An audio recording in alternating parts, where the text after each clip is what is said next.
Pernah nggak sih kalian merasa dua HP yang sama-sama memiliki RAM 8 GB, tapi yang satu jauh lebih lemot pas buka aplikasi? Atau kalian pernah heran nggak kenapa HP flagship sekarang makin ngebut? Bahkan bisa nyalain kamera dan edit video 4K tanpa nge-lag. Jawabannya seringkali bukan cuma di RAM ataupun chipset, tapi pada jenis penyimpanannya. NAND flash, eMMC, UFS, apa sih semua itu? Dan mana yang paling cepat, paling awet, dan layak kalian pilih di tahun ini? Di video kali ini, kita bakal kupas semua tentang penyimpanan HP. Dijelaskan secara ringan, padat, dan tanpa basa-basi. Langsung saja kita mulai. Awal mula, handphone pertama dan penyimpanannya. Sebelum kita ngobrolin eMMC, UFS, ataupun microSD, kita perlu balik dulu ke zaman di mana HP cuma bisa buat telepon dan SMS. HP generasi awal, seperti Motorola Dynatac 8000X, ataupun Nokia Mobira Talkman, mereka belum punya penyimpanan internal dalam arti modern. Yang bisa disimpan hanya kontak dan log panggilan. Waktu itu belum ada sistem operasi seperti Android ataupun iOS. Belum ada aplikasi, belum ada foto selfie, belum ada storage untuk video TikTok. Lantas, apa sih penyimpanan di era ini? Biasanya, data disimpan langsung di chip ROM kecil yang tertanam di motherboard HP-nya. Ukurannya super kecil, bahkan seringnya cuma puluhan kilobyte. Jadi, kalau kamu tanya, berapa gigabyte storage HP zaman dulu? Jawabannya bisa aja 0,00005 GB alias 50 KB. Beberapa HP jadul bahkan tidak bisa menyimpan lebih dari 10 SMS atau 50 kontak. Kalau penuh, harus hapus manual satu persatu. Rasanya lebih sakit daripada kehabisan kuota. Tapi, seiring teknologi berkembang, kebutuhan juga ikut berubah. Masuk ke era fitur phone, saat penyimpanan internal mulai jadi hal penting. Fitur phone jadul, awal dari NAND flash. Tahun 2000-an, HP makin pintar. Nggak cuma bisa nelpon dan SMS, tapi juga bisa main snack, kirim MMS, rekam suara, bahkan ambil foto pakai kamera VGA. Nah, disinilah penyimpanan internal mulai benar-benar dibutuhkan. Karena sekarang, HP mulai benar-benar menyimpan file. Teknologi penyimpanan apa yang digunakan? Mayoritas fitur pun pada saat itu memakai NAND flash secara langsung. Artinya, chip penyimpanan tertanam langsung ke motherboard, tapi masih sangat basic. Belum memakai eMMC, belum memakai UFS. Chip ini berfungsi mirip flash disk, sederhana, lambat, dan kapasitasnya ya seadanya. Kapasitas umum sekitar 1 MB sampai 128 MB. Digunakan untuk menyimpan sistem operasi, biasanya OS buatan vendor. Sedangkan file seperti foto atau lagu bisa disimpan di kartu memori. Era ini, slot kartu memori mulai jadi andalan.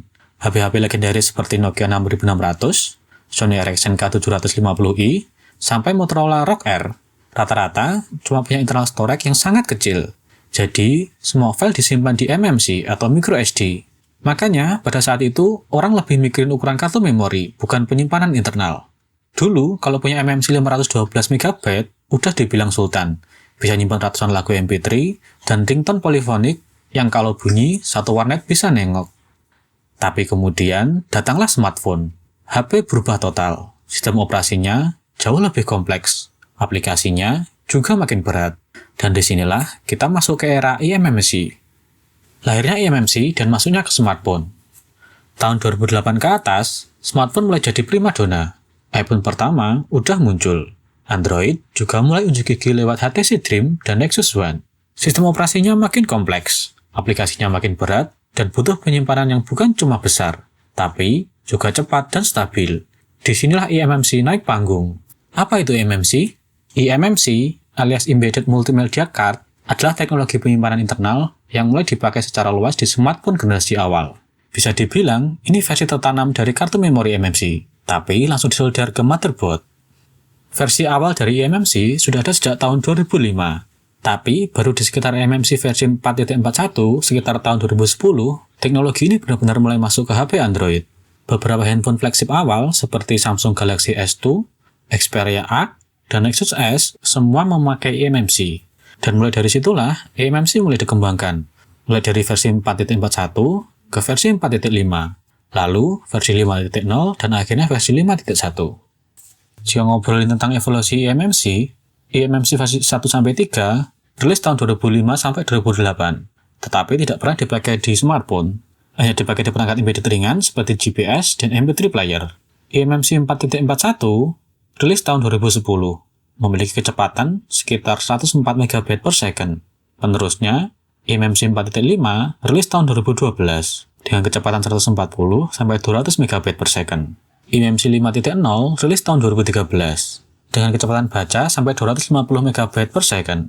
Sedangkan eMMC 5.1 rilis tahun 2015 memiliki kecepatan sampai 400 MB per second. Beberapa alasan kenapa eMMC laku keras di era itu. Yang pertama, karena produksinya murah. Yang kedua, cukup cepat untuk kebutuhan di zaman itu. Sedangkan yang ketiga, ukurannya kecil dan gampang disolder. Dan alasan yang terakhir, karena sudah cukup mumpuni untuk aplikasi, game, dan OS Android. Makanya, sampai tahun 2018-an, mayoritas HP Android, terutama yang di kelas menengah dan entry level, masih memakai eMMC sebagai storage utama. Tapi jangan salah, walaupun populer, eMMC punya keterbatasan. Dan untuk bisa mengerti kenapa teknologi ini akhirnya mulai ditinggalkan, kita harus bahas dulu bagaimana cara kerja eMMC dan kenapa dia dianggap lambat. Teknologi eMMC, cara kerja, kelebihan, dan kekurangan. Oke, sekarang kita mulai ke bagian penting. Sebenarnya, gimana sih cara kerja eMMC? Cara kerja eMMC itu satu jalur, satu antrian. eMMC itu kerjanya seperti sistem antrian satu jalur. Semua data, entah itu baca file, simpan foto, atau buka aplikasi, harus nunggu giliran satu persatu. Bisa dibayangin kalau kamu buka WhatsApp sambil loading Instagram, terus ada notifikasi masuk, HP kamu bakal macet sebentar karena semuanya pakai jalur yang sama. Secara teknis, eMMC memakai sistem serial interface. Itu artinya, dia hanya bisa mengakses dalam satu arah dalam satu waktu, baca atau tulis, tapi nggak bisa dua-duanya sekaligus. Kelebihan dari eMMC adalah biaya produksi yang murah, cocok untuk HP low-end dan entry level. Ukurannya kecil, gampang dipasang. Jadi kalau kamu beli HP harga sejutaan, besar kemungkinan masih memakai eMMC. Dan buat pemakaian harian yang ringan, masih cukup oke. Kekurangan dari eMMC, kecepatan baca tulis yang terbatas. Hanya sekitar 100-400 Mbps tergantung versi. Kurang cocok untuk multitasking berat. Umur pemakaian lebih pendek dibandingkan dengan UFS. Zaman dulu, banyak HP flagship menggunakan eMMC. Tapi sekarang, teknologi ini mulai turun kasta ke HP murah, tablet anak, atau bahkan set-top box digital. Nah, di saat eMMC ini mulai kehabisan nafas, datanglah teknologi baru yang menjadi penyelamat. Namanya UFS, dan ini yang jadi standar HP cepat zaman sekarang. Munculnya UFS, standar baru smartphone cepat. Ketika aplikasi makin berat, kamera makin canggih, dan pengguna makin multitasking, eMMC mulai kelihatan ngos-ngosan. Tahun 2015, Samsung bikin gebrakan. Mereka memperkenalkan storage baru bernama UFS, atau Universal Flash Storage. Dan HP flagship pertama yang memakai UFS adalah Samsung Galaxy S6. Apa itu UFS? UFS adalah teknologi penyimpanan berbasis NAND flash, tapi dengan arsitektur yang jauh lebih modern. Beda dengan eMMC yang hanya satu jalur, UFS pakai sistem full duplex. Artinya bisa baca dan tulis data secara bersamaan. Nggak perlu nungguin giliran kayak eMMC. Evolusi UFS di smartphone. UFS versi 1 rilis tahun 2011 dengan kecepatan baca maksimal sampai 150 MB per second. Tapi versi ini tidak pernah dipakai di HP. UFS versi 2 rilis tahun 2015 dengan kecepatan baca maksimal sampai 350 MB per second. HP pertama yang memakai UFS versi 2 adalah Samsung Galaxy S6. Setahun kemudian rilis UFS versi 2.1 dengan kecepatan baca sampai 600 MB per second dengan keunggulan lebih stabil dan hemat daya. 2 tahun kemudian, UFS versi 3 rilis tahun 2018 dengan kecepatan baca maksimum sampai 1,5 GB per second. Selanjutnya, UFS versi 3.1 rilis tahun 2020 dengan kecepatan baca maksimum sampai 1,7 GB per second. Selanjutnya ada UFS 4.0 rilis tahun 2022 dengan kecepatan baca maksimum hingga 4,2 GB per second. Keunggulannya, super cepat dan hemat daya. Jadi sekarang, kalau kamu beli HP flagship, biasanya sudah memakai UFS versi 4. Tapi, apakah UFS selalu lebih baik? Nyatanya, tidak sesederhana itu. Kita bakal bandingin langsung mana yang lebih cocok buat kamu, eMMC atau UFS. Perbandingan UFS dan eMMC, mana yang lebih unggul? Oke, sekarang kita adu head-to-head antara eMMC dan UFS, siapa yang lebih unggul? Dari segi spesifikasi teknis, UFS jelas menang telak, tapi kita tetap perlu lihat perbandingan ini dari beberapa sisi. Dari segi kecepatan, eMMC memiliki kecepatan 100-400 MB per second, sedangkan UFS memiliki kecepatan 350 MB per second sampai 4200 MB per second. Dari aspek sistem akses, eMMC hanya memakai serial atau satu jalur, sedangkan UFS memakai paralel atau full duplex. Dari aspek multitasking, eMMC kurang responsif. sedangkan UFS jauh lebih cepat dan efisien. Dari aspek konsumsi daya, eMMC lebih boros, sedangkan UFS lebih hemat daya. Dari aspek biaya produksi, eMMC jauh lebih murah, sedangkan UFS jauh lebih mahal. Dari aspek target pasar, eMMC diperuntukkan untuk HP low-end dan entry level, sedangkan UFS diperuntukkan untuk mid-range hingga flagship. Analogi sederhananya seperti ini. Kalau eMMC itu kayak satu loket di kantor pos, semua orang harus antri satu persatu. Sedangkan UFS itu kayak bandara modern, ada banyak counter check-in sekaligus. Buat kamu yang cuma pakai HP buat chat, nonton YouTube, dan sosial media, eMMC mungkin masih cukup. Tapi kalau kamu sering main game berat, edit video, atau buka banyak aplikasi sekaligus, UFS jauh lebih cocok dan nggak bikin emosi. Fun fact, beberapa HP mid-range sekarang udah mulai memakai UFS versi 2.1 atau UFS versi 3, tapi tetap dimix dengan eMMC buat storage sekunder, jadi nggak selalu murni UFS semua. Oke, sekarang kita sudah tahu keunggulan UFS dan eMMC, tapi semua itu nggak akan jalan tanpa teknologi inti yang menopang keduanya, yaitu NAND flash.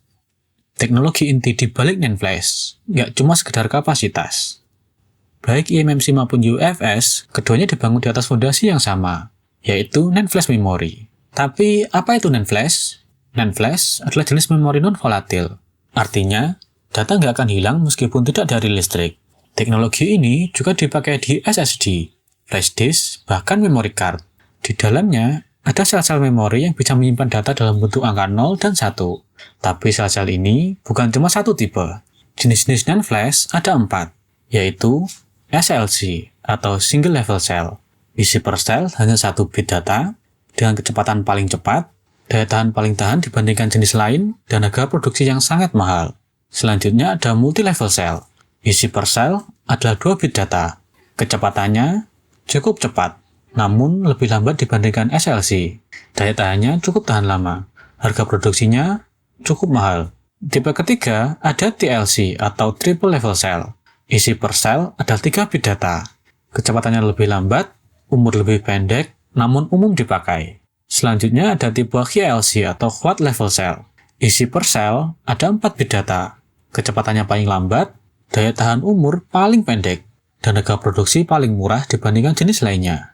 Di HP modern, sebagian besar memakai TLC karena jadi sweet spot antara harga dan performa. Sementara QLC masih jarang dipakai di HP karena umur selnya yang sangat pendek. Jika dianalogikan, SLC itu ibarat kos-kosan, satu orang satu kamar, cepat dan bebas gangguan. Sedangkan TLC itu satu kamar bertiga, lebih sempit, lebih murah, tapi ya kadang antri mandi. NAND flash itu bukan cuma soal kecepatan, tapi juga soal daya tahan. Semakin banyak bit dalam satu sel, semakin cepat ausnya. Makanya, pabrikan HP juga main strategi. Mereka bisa campur tipe NAND flash di satu HP. Misalnya pakai LC sebagai cache buat ngebut pas awal, lalu sisanya ditulis di TLC. Dan ngomong-ngomong soal cache dan strategi penyimpanan modern, kita masuk ke era UFS versi 3 dan versi 4, yang mulai mainin teknik khusus seperti RAID booster. Optimalisasi storage modern, cache, RAID booster, dan fitur tambahan. Penyimpanan HP zaman sekarang bukan soal cepat atau lambat, tapi juga seberapa pintar dia mengatur data. Itulah kenapa di UFS versi 3 ke atas, kita mulai bertemu istilah seperti RAID booster, host performa booster, dan multi turbo RAID. RAID booster SLC sebagai turbo cache. RAID booster itu semacam turbo mode. HP pakai sebagian kecil dari storage-nya sebagai SLC cache, salah satu bit yang super cepat. Saat install aplikasi atau ambil banyak foto, data ditulis dulu ke cache ini agar prosesnya instan. Setelah itu, baru dipindahin diam-diam ke bagian utama, biasanya TLC. Host Performa Booster. Fitur ini memungkinkan prosesor di HP kamu mengakses peta lokasi file secara langsung, jadi nggak perlu bolak-balik tanya ke chip storage.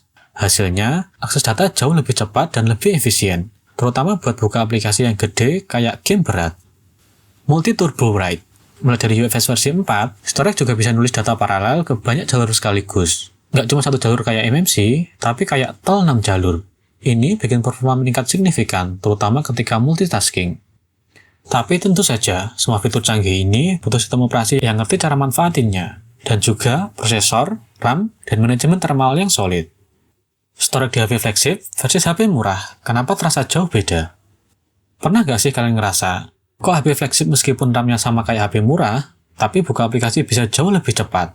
Jawabannya seringkali ada di bagian yang nggak kelihatan, yaitu jenis storage yang dipakai. HP flagship semua memakai komponen kelas atas. HP flagship biasanya pakai UFS versi 3 atau bahkan 4, yang kecepatannya udah setara SSD di laptop. Storage-nya juga dilengkapi fitur-fitur canggih seperti SLC cache, write booster, dan optimalisasi via AI. Jadi, kamu bisa buka aplikasi, switch antar game, atau bahkan ngerekam video 4K, semua bisa dilakukan tanpa lag karena data dibaca dan ditulis secara instan. Sedangkan HP murah, efisien, tapi terbatas. Banyak HP murah masih pakai eMMC versi 5 atau UFS versi 2 tanpa fitur optimalisasi tambahan. Kalau udah mulai penuh atau banyak aplikasi jalan di background, performanya bakal turun. Jadi bukan salah kamu kalau ngerasa HP-mu cuma ngebatin aja pas disuruh buat buka TikTok sambil dostapan. Fun fact, beberapa produsen bahkan nggak nyebutin jenis storage di spesifikasi HP mereka. Makanya, penting banget kamu ngecek review atau drill down kalau kamu cari performa beneran. Sekarang kamu udah tahu kalau storage itu punya dampak besar banget ke pengalaman pakai HP. Tapi ingat, kapasitas besar belum tentu cepat. Yang penting adalah jenis dan kualitasnya. Memilih storage HP yang tepat buat kamu. Setelah semua penjelasan tadi, pertanyaannya sekarang jenis storage mana yang paling cocok buat kamu? Kalau kamu pengguna ringan, seringnya cuma chatting, buka medsos, dan sesekali nonton video, HP dengan eMMC versi 5.1 atau UFS versi 2.1 masih oke-oke aja. Asal jangan terlalu penuh dan rajin bersih-bersih case. Sedangkan kalau kamu multitasker atau gamer yang suka buka banyak aplikasi sekaligus atau main game berat seperti Genshin Impact, PUBG, atau Call of Duty Mobile, minimal cari HP dengan UFS versi 3 ke atas. Apalagi kalau kamu hobi ngedit video langsung di HP atau pakai kamera resolusi tinggi.